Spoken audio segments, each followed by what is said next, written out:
Hello everyone and welcome to this webinar. We're just waiting for a few more people to join us and then we'll get started.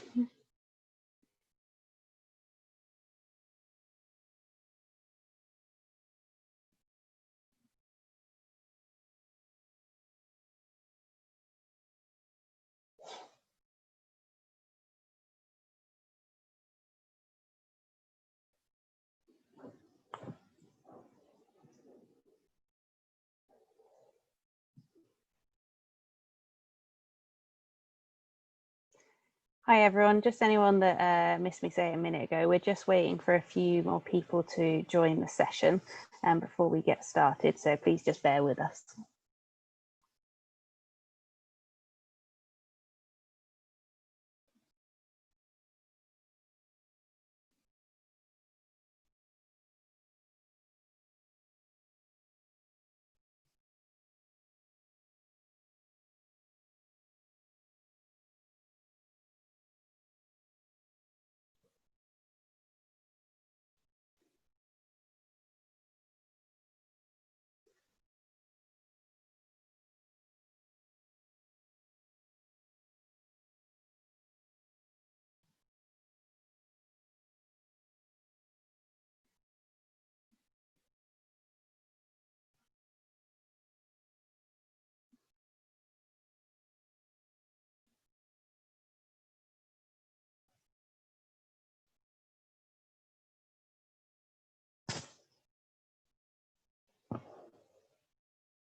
Okay, we'll get started now. We're still waiting for a few more people, but hopefully they'll trickle in the next few minutes or so. So hello and welcome to this week's ILR webinar. We're going to be talking about student engagement this week, which is, because it's quite a meaty topic, we're going to be covering it partly this week and partly next week. Now, as we've said with all of these webinars, they're going to be recorded and the recordings and the slides will be available on the website within the next couple of days. So if there's anything that you've missed or want to catch up on, those will be available for you. Now, throughout the process, we'll be welcoming your questions. So if you have any questions, please submit these to us via the Q&A feature within Zoom, not the chat. The chat will be reserved if you need to speak to a member of the events team that are supporting the webinar. So yeah, please make sure you put it in the Q&A area, and we will be pausing at several points throughout the webinar to take those questions and follow up hopefully with some responses. If there are any questions that we are not sure about the answer for, we will take those away and make sure that we get a response for you. We will also publish all of those Q&As on the website as well, alongside the slides and the recording of the webinar. There are live captions available for the session if required, so please click on the closed caption icon for those. After the event, we will be emailing around an evaluation form for participants, whoever agreed to receive one. So we'd really welcome your feedback on that if there is anything that you'd like us to know. Okay, I think that's all the housekeeping. Just to introduce myself, my name's Ella Dobbs and I'm a senior analyst within the data assurance team at the OFS. And I'm also joined by my colleague, Alistair Kendall, who works in our team too. And he's going to be helping us with the Q&As as we go through this session. So you might get him responding to some as you submit them. So today we're going to be talking about student engagement and outcome. So by what we mean by that, it's how the student engages with their course or their learning, and then how you go about reporting that in your ILR data. Now, it is quite a meaty subject. So like I said, we've split it in two. So please tune in to next week as well to get the full picture of this area. But what we're going to do today is that we're going to talk about some of the key fields and the definitions, how we use that data for our analysis purposes, what we would expect from providers in how to determine these and then return them in the data. We'll be looking at the evidence that you should be keeping with regard to these fields. We'll look at some common issues found, and we'll go through some examples as well, so you get an idea of how the data should be reported, and then what you can do to improve the quality of your data. And like I said, if you have any questions throughout the webinar, please pop those in the Q&A, and we will either pick them up as we go or in the dedicated question areas. Okay, so the fields that we're going to cover today are mainly around the dates of activity. So we'll be looking at the LearnStartDate, the planned end date, and the actual end date of a student. And then we're going to look at the mode of study and also the STULOAD, so the student load. So basically recording the intensity of the study for the student. And as I said, we're splitting this into two halves. So next week, we will be covering these fields listed here. So we'll be looking a bit more focused on some of the specific engagement fields, and also looking at outcomes. So what the students achieved at the end of their engagement. If you have any questions around those areas, we will be parking those for this week, and we will come back to them next week. So please make sure that you come along next week if you've got some questions about those fields. Okay, so let's start by looking at some of the what we use the data for with these key fields. So the start and the end dates are really important for a number of pieces of analysis that we use. So they are used in the performance indicators. They are used in the OFS access and participation data dashboards, particularly around continuity. So we will use that start date to see when a student starts, and then look to see whether they're there a year after. And we need that start date to know when to look in the future, and we will need the end date to see if they're still there in the future. So they're really key in some of those performance metrics. They're also used in the allocation of funding, so we know when to count students and when not to count students. LearnPlanEndDate is used to derive the National Student Survey Target Population, so the NSS. So the NSS, as I'm sure you are all aware, surveys students when they are in their final year of study. So to be able to determine when they're in their final year of study, we need to use that planned end date to pick them up into the right population to make sure we survey them at the right time. MODESTUD, so the mode of study, is used to derive the mode of study in all of the things that the OFS do. So whether that be funding or performance metrics or TEF metrics or A&P monitoring, mode is a really key field for us, and we derive this completely from the MODESTUD field. STULOAD, which is that student load, so the intensity of the student study, is used in a variety of pieces of analysis, but one of the key pieces that it's used for is in the calculation of student numbers. So that's where we're determining how many HE students your provider has, so we know what OFS registration fees to charge you. It's also used in other regulatory processes, such as granting university title or degree awarding powers, where you have to have a certain proportion of HE students compared to, for example, your FE students. So it's a really key field in that area.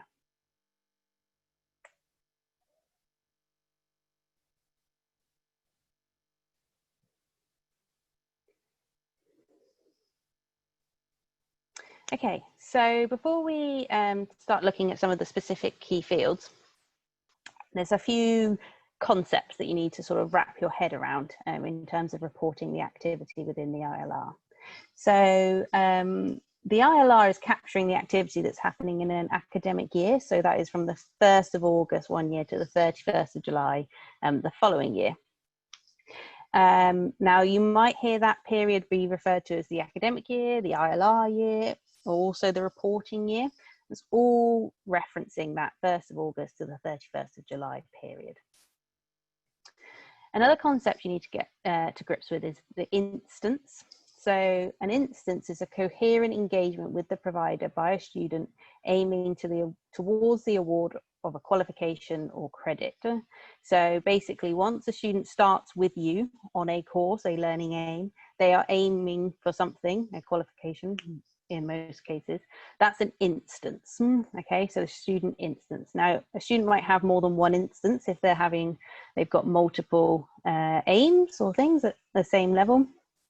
But that journey through the student's learning aim is what we call an instance.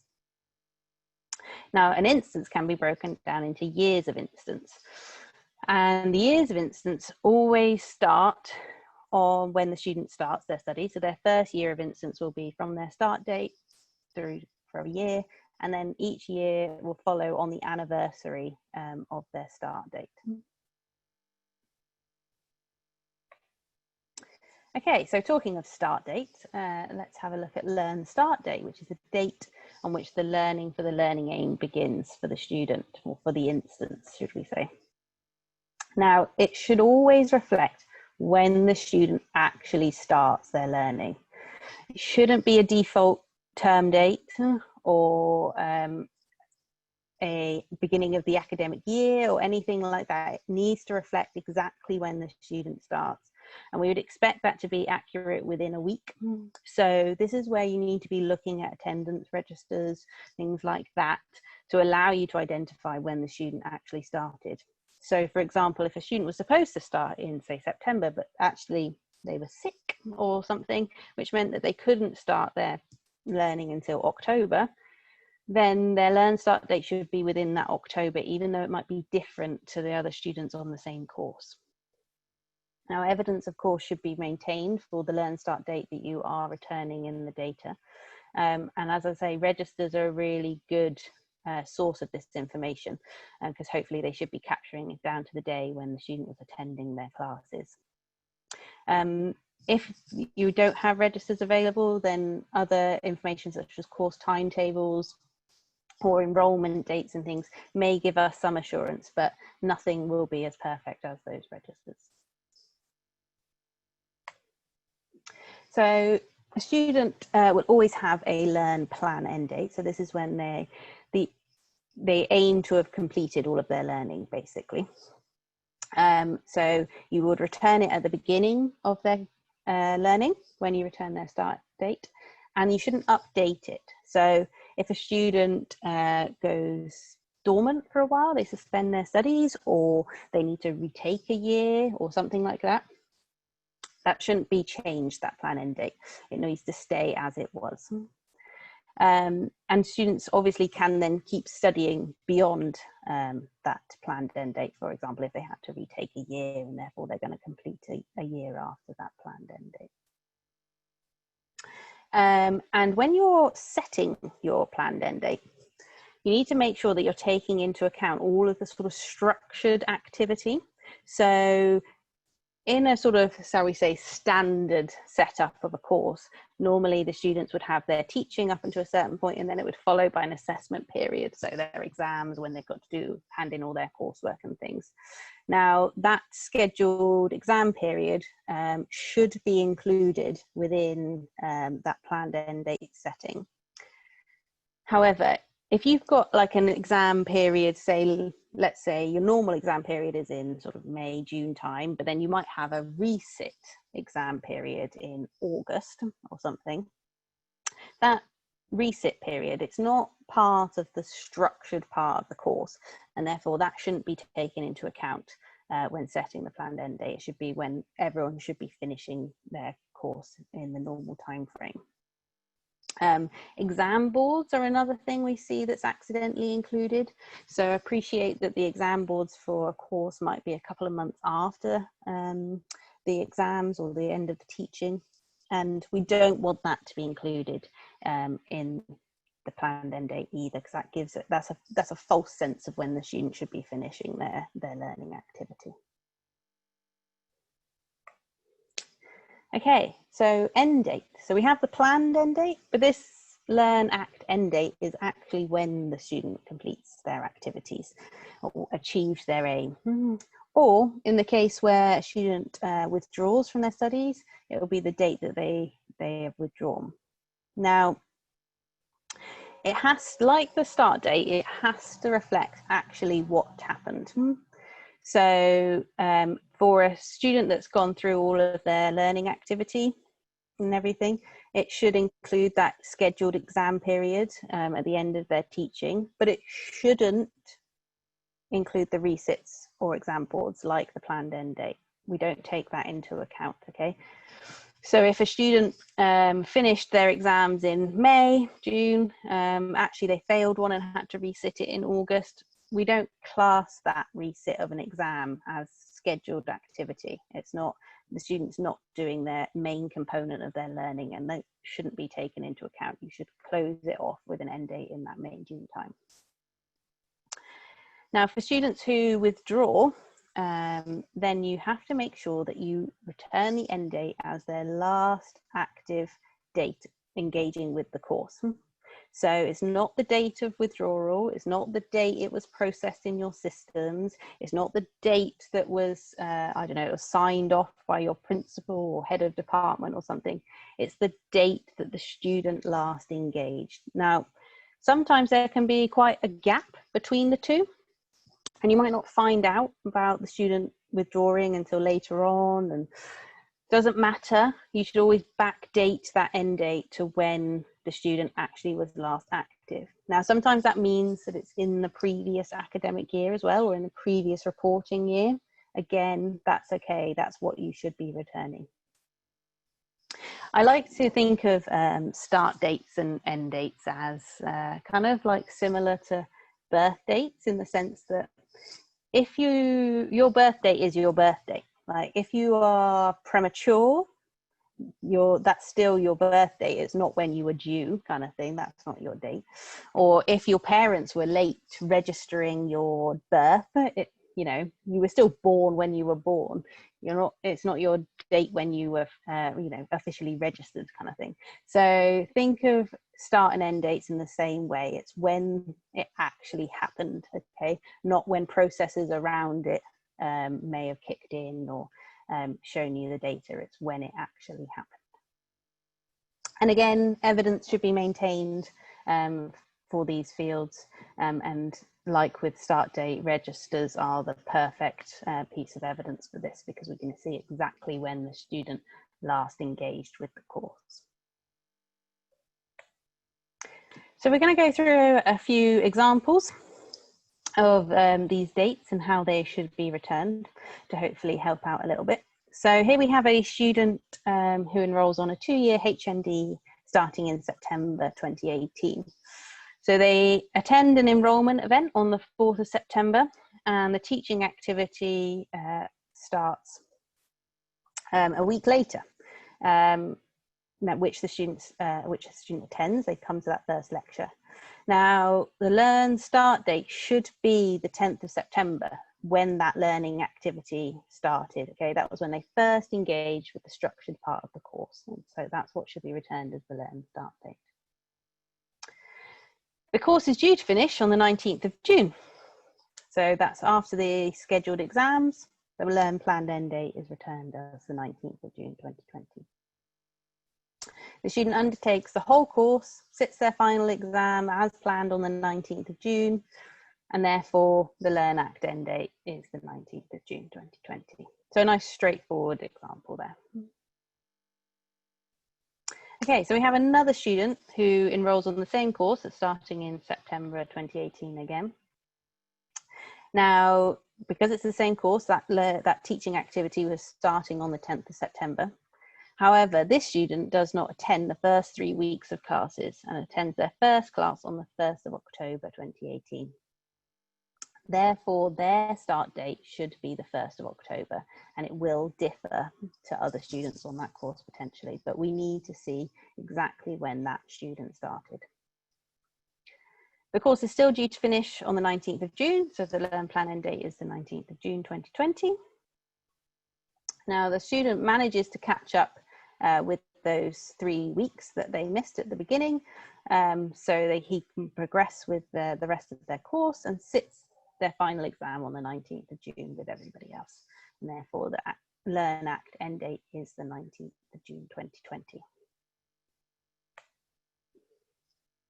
Okay, so here we have a student that enrolls on a 3-year degree in October 2019. So they attend an enrolment event on the 2nd of October, and then they attend their first lecture on the 7th of October. Again, that first lecture is the first engagement with the structured part of the course, the learning aim, and therefore their LearnStartDate is the 7th of October 2019. The course is due to finish on the 27th of May 2022, and so that's what's returned as the planned end date. However, this student over the Christmas break decides to withdraw from the college and from the course. And this is processed by the college on the 15th of January 2020 when the student returns from the Christmas break. That's when he's told the college that he doesn't want to continue with his learning. Now, although it was processed on the 15th of January, the student's last date of attendance or engagement with the course was before the Christmas break on the 13th of December 2019.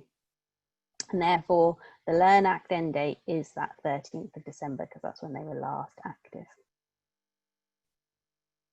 Okay, so we've got another example here. So a student enrolls on a 3-year degree in October 2017. They attend their first lecture on the 9th of October. Nice and easy. LearnStartDate is the 9th of October 2017. The course is due on the to finish on the 27th of May. Again, 27th of May 2020 is returned as the planned end date. The student sits their final exam in May 2020, but fails one and is required to retake it in the August. They resit the exam and pass it. Their LearnActEndDate is still the 27th of May 2020 because that's when they were supposed to finish the structured part of the course, and that's when they did. The resit is just an additional thing that the student had to do, but shouldn't be taken into account when completing that end date. So another student on the same course fails all of their final exams and is required to return the following year to repeat the year. Now, their LearnActDate is the 27th of May 2020 again, and a new aim should then be open to cover their repeat year. So again, you shouldn't be taking into account their resits or anything that they do over the summer. The end date should still be when they're supposed to do the structured part of the course, and you would open a new aim that would cover their year that they were having to repeat. Okay, so some common issues that we find whilst auditing and out looking at the data in relation to these start and end dates and things are, the big one is that generic dates are used. So the bog standard cohort date is used for all students and it doesn't take into account when individual students might have actually started or ended the course. Also, generic course term end dates used in the end date fields. The date of withdrawal being used as the end date for students that withdraw from the course is a big problem. So that's where I said that it should actually be their last date of engagement, not when you processed it on your systems. And we also find that there's insufficient evidence for start and end dates returned. So that's where you haven't kept the registers and things like that. So we can't verify the data that you've returned. So some good practice is that make sure your withdrawals process to identify non-engagement from students is acted upon really quickly. Make sure that you haven't got long drawn out processes to get things captured in your student record systems, therefore you might not capture that last date of engagement from the student appropriately. We see it where students will maybe not re-enroll for their following year, say like after the summer break and things. And again, that's not acted on promptly. And remember, in those cases, you'd always have to backdate the end date to it, probably in the previous reporting year, so when they were last active before the summer break. So make sure you've got systems in place to capture those kinds of things. And finally, make sure you review your registers regularly. Make sure that you're keeping on top of when students are engaging and when they're not. Make sure the people that are responsible for capturing those end dates and start dates in the student record system have access to the registers so that they can check that the appropriate dates have been recorded. Okay, so we're just going to pause there for some questions, if there are any, about start, planned and end dates. Alistair, is there anything that's come in? Hi everyone. Yeah, we've had a few questions. I've answered a couple already in the Q&As, and I'm actually not going to answer the other ones because I think both of them could do with linking to the ESFA guidance. And so I think it's probably best if we do that, and we'll publish that afterwards so that it's very clear why we've said what we've said. So for now, I think, Ella, carry on. Okay, great, thank you.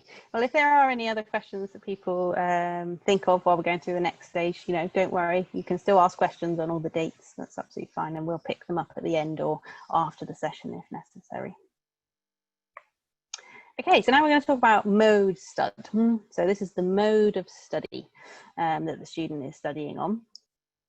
And this is actually defined in the HESIS guidance. So this is our higher education students in students' early statistics survey that we run every year. And this is where you'll find the full definition of the mode of study. Now, the big one in defining is for full-time students. Now, students to be classed as full-time must meet 3 conditions, and they've got to meet all 3 conditions to be counted as full-time. So first of all, the student must be normally required to attend the course for at least 24 weeks within the year of instance. Okay. And during those weeks, they are expected to be studying for on average at least 21 hours per week. Now, that's not necessarily 21 hours in lectures or classes. That also includes the activity that you would expect the student to be doing themselves at home. That's self-learning. It could be learning in the workplace, potentially, if they have to do some sort of work experience and stuff as part of their course. All of that should be taken into account when determining those 21 hours. And the third key one is that a full-time fee is chargeable for the year of the course. Okay, now there isn't a standard full-time fee. It's what the college determines to be their full-time fee, but they must be being charged that fee to be counted as full-time. Now, that's a very sort of brief overview of the definition of full-time, but the full definition is available in Annex H of the HESIS 19 guidance at the moment, and shortly the HESIS 20 guidance that should be coming out soon. So that's the key thing in determining whether the student is full-time. Now, in the majority of cases where they don't meet one of these conditions, then they are more than likely part-time, and they should be recorded as such. So the mode that you're recording for the student should be the mode that the student is studying on at the end of the year of instance. So that's either once they've finished the whole of their sort of year of their course, or for students that are on a non-standard year where their activity might cross the sort of reporting period boundaries, you need to look at what mode they are studying on at the 31st of July. So at the end of the sort of reporting period we are looking at. You shouldn't amend the mode if a student withdraws. So we have a large number of cases where a student withdraws partway through the year, and as such they haven't studied for 24 weeks. That doesn't matter. Their intention was to study for 24 weeks, and therefore they should still be recorded as full-time. You should not be knocking them back to part-time unless they actually changed their mode of attendance to be part-time before they withdrew. So if their intention was to be full-time, then they are full-time when they withdraw. Records of the mode the student is enrolled on and any changes to mode throughout the student's course or year should be maintained, and a record of those should always be kept for audit purposes. Okay, STULOAD. So the student's load or student's intensity of study. So you'll often hear it referred to as the full-time equivalence of the learner during the reporting year. Now, something very key to remember with STULOAD is that we are looking at the activity within the reporting year. So that 1st of August to the 31st of July. So for students that are on non-standard years that say run from January to December, at some points in their course, so like at the very beginning, they'll only have done half a year, and that's the STULOAD that we're interested in. It's what they've actually done within that reporting year. And then like the following year, they'll have done half of their first year and half of their second year, and you should add those together and look at the activity that's been captured within that period. Now, a full-time, full-year student would normally have a STULOAD of 100, okay, not 1. So a lot of cases we see people will accidentally put 1 in there, not 100. And I think the confusion comes because in HESIS, or previously HIFIS, you would do the FTE in terms of up to 1. So for part-time, you might put 0.5. STULOAD is out of 100. So you have to make sure that where you would normally put 1 in HESIS, you're putting 100 in your ILR data. Now, part-time students should normally be determined based on the number of credits studied compared to a relative full-time course. So you can either, I say credits there, but you can do it on a time basis as well if you prefer. So for example, you have a normal full-time 3-year degree, okay, that would have a STULOAD of 100 for each of those 3 years. If you then have an equivalent part-time course, which is studied over 6 years, so takes twice the length, then you would normally have a STULOAD of 50 for each of the years, because they are studying at half the intensity of the normal full-time student. Now, the other thing to remember with STULOAD, as well as thinking about it in terms of the course level, what the student is studying and how that should be reported, is about withdrawals. Now, this is a thing that a lot of colleges don't realise they should be doing, but if a student withdraws partway through the year and therefore doesn't complete what they were supposed to do for that year, their STULOAD needs to be reduced to reflect how much activity they've actually done, okay? So if a student starts in September, they're a full-time student, so their year, which would go through to say June, would normally have a STULOAD of 100, and they actually withdraw in say January, then they've done roughly half of the year, and therefore their STULOAD should be reduced down to 50, okay, because they've done half of what they expected. Now, we don't expect you to do the calculations bang on. You don't need to do it down to the number of hours or number of days, but there should be a rough calculation of how you have reduced that STULOAD. And the calculation that you've done should be kept for audit purposes to show us how you determined the STULOAD for a student. You should also make sure that you keep all the records for how you've determined STULOAD for part-time students as well. So make sure you keep those on file for audit purposes. So let's just go through a couple of examples of STULOAD. So a student is studying part-time. They intend to study for 3 years, and they're going to do 80 credits each year. Now, normally the full-time version of the course with the same qualification aim, etc., would complete the course within 2 years, studying 120 credits in each year. So for the full-time course, you would have 2 full-time years, 100 each, making a total of 200 when you get to the end of their course. So you now need to make sure that you are splitting that 200 STULOAD appropriately across 3 years rather than 2 years for that part-time version of the course. So you would, if it was a nice easy split equally, you like this one, you would have 66 for a STULOAD in their first year, and then 67 in the second 2 years, or so on and so forth, just to make sure that all the numbers add up to 200 appropriately. So another example is a student intends to study full-time for 1 year, September 29 to June 2020, but withdraws in January 2020. So like I said, when a student withdraws, you need to reduce the STULOAD to reflect how much activity they actually did.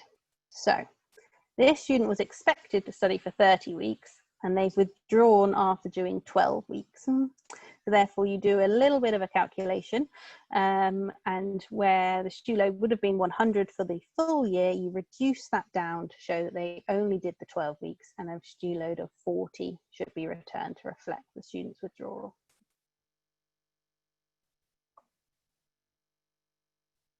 Okay, so some common issues that we find in these couple of fields. So like I said, a big one is where students have their mode changed to part-time when actually their intention was to be full-time, but because they've withdrawn, they haven't hit that 24 weeks. And so providers will return it as part-time. Don't do that. It's the intention of the student that should be returned in those cases. Another one again is with withdrawals where that STULOAD is not reduced and 100's returned. Again, that's an error. Please reduce the STULOAD appropriately. We also just see insufficient evidence to support the fields. So that's where I say it's really key to make sure that you keep all of that trail of how you've done those calculations.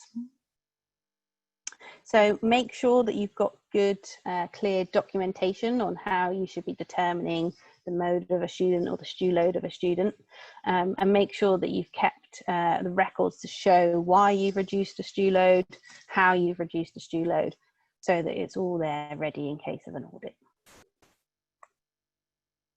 Okay, so looking at some sort of data quality and how you can assure yourselves that the data you're returning is in the best shape it can be.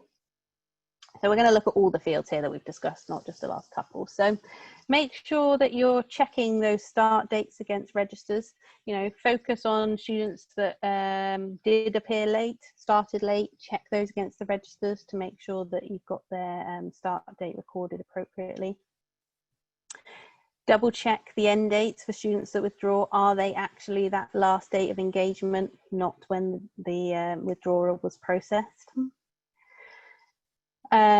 Check the students with an end date that's really early in the academic year, that they were actually active. So did they come back after the summer break, or should their end date be backdated into the previous year? Okay, so that's another little area to double check. Double check that STULOAD calculation for students that withdraw. Make sure you have reduced it appropriately. Check the end dates against the STULOAD to make sure they make sense. You haven't got a too high a STULOAD for someone that's got an end date very early in the year. And also check the STULOAD for students that start part way through the year. So especially those non-standard years, that students that might start in January, for example, make sure the STULOAD is accurately capturing the activity within that reporting period that we are looking at. So within the data checking tool that actually got released yesterday, so hopefully some of you have already started having a little engagement with that, there are going to be some areas that we're going to be looking at to help verify your data in these areas. So not all the outputs are yet available in the data checking tool. There'll be some coming in the next few weeks or so. But once they are all available, then there are going to be some queries around unexpected start and end dates, for example. So we'll be looking, if you've got a big group of students all starting on the 1st of August, for example, that's a little unusual. Not many students start then. So we will query that in your data and make sure that those dates are as you would expect. And if they are, then please, provide us with an explanation. We're also going to be looking at some unexpected STULOAD values, for example, these ones are listed out, but we'll be looking at where the STULOAD's really high or really small. They don't really make sense compared to the mode of study, things like that, and hopefully get your data as fit as shape as possible. Okay, so I am going to pause again for questions. Alistair, have we had any more? Yes, we have, and I'm actually going to try and answer one of them, and perhaps save another for afterwards. Question here about mode, and it says we have students that are classed as part-time and have a part-time fee, but study 120 credits per year. The part-time refers to the students studying in the evening rather than full-time through the day. Should these students be returned as MODESTUD equals 1, which would be full-time? Well, I just need to refer you back to the definition of what full-time is and the 3 different conditions that have to be met. Basically, anything that doesn't meet that is part-time for reporting purposes. And so, first of all, we had the 24 weeks in the year. Now, it's likely from your description that these students are studying for greater than 24 weeks. The second thing is, are they doing 21 hours per week of activity? So not lectures or classes. Now, certainly they wouldn't be doing 21 hours of classes if they're just doing evening work. But as long as their hours do add up, and given that they are being expected to study 120 credits, then it's likely that, yes, they meet that condition too. But the third one is they are charged a part-time fee. So they are part-time. So that's the simple rule. Those 3 conditions, apply that. Anything that isn't full-time may be part-time. They would, though, have quite a high STULOAD. Potentially, they could have a STULOAD of 100, but still be part-time. And that may come up in some of the queries that we ask at verification. And so your answer would be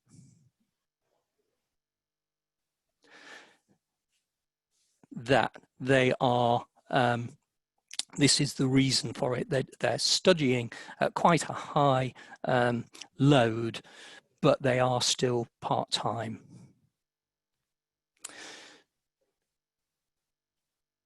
We've got 1 or 2 others that have come in, and I'll pick up another one here. It says, to confirm, does STULOAD refer to year of instance? And without going on, the answer is no, it doesn't. STULOAD is based on the academic or the reporting year. So in this case, the question is, if they're from January to December, what do we record in the ILR? Well, again, it's simply about breaking down if they're full-time. Yes, they're full-time. So their 100 would be split between 2 reporting years.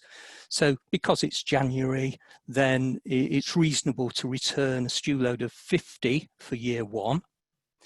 Then in year 2, as Ella said earlier, what you then have is September to December, which would be another 50. But then they've come back and they've started their second year in January to June, July. So for the second year, you'd return a STULOAD of 100. And if they're in there, then go into their final year, you would have September to December, another 50. So they would actually have different STULOADs for each of the 3 reporting years on their 2-year course.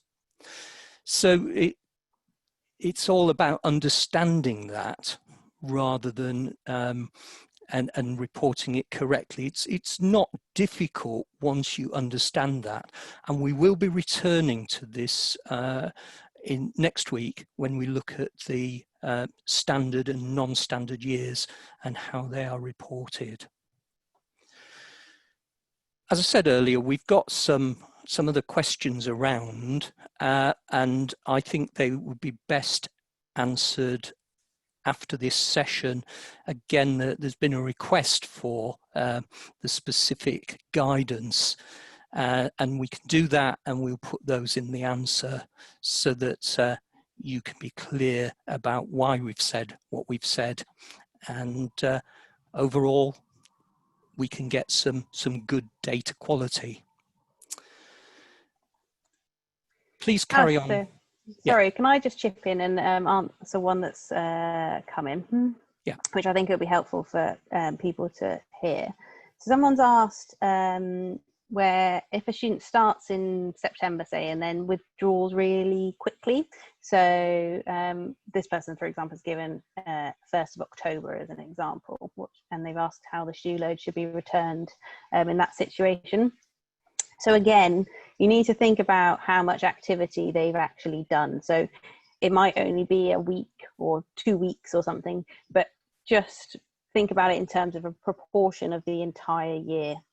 So that's when you need to say they were supposed to do 30 weeks. They've actually only done 1 week. 1 divided by 30 times by a STULOAD of 100 if they're full-time. And that's what you should put as their STULOAD. So it doesn't need to be like bang on point of the number of hours that they've done, but roughly we would expect you to be making that proportion adjustment to their STULOAD. Great.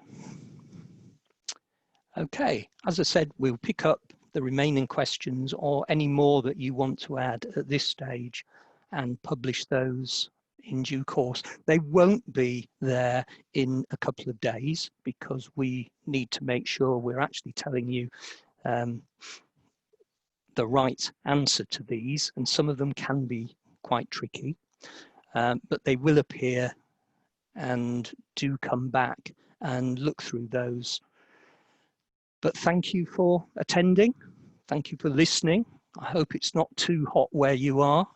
It is where we are still, but have a good rest of the day, and hopefully we'll see some of you next week for the exciting part 2 of student engagement.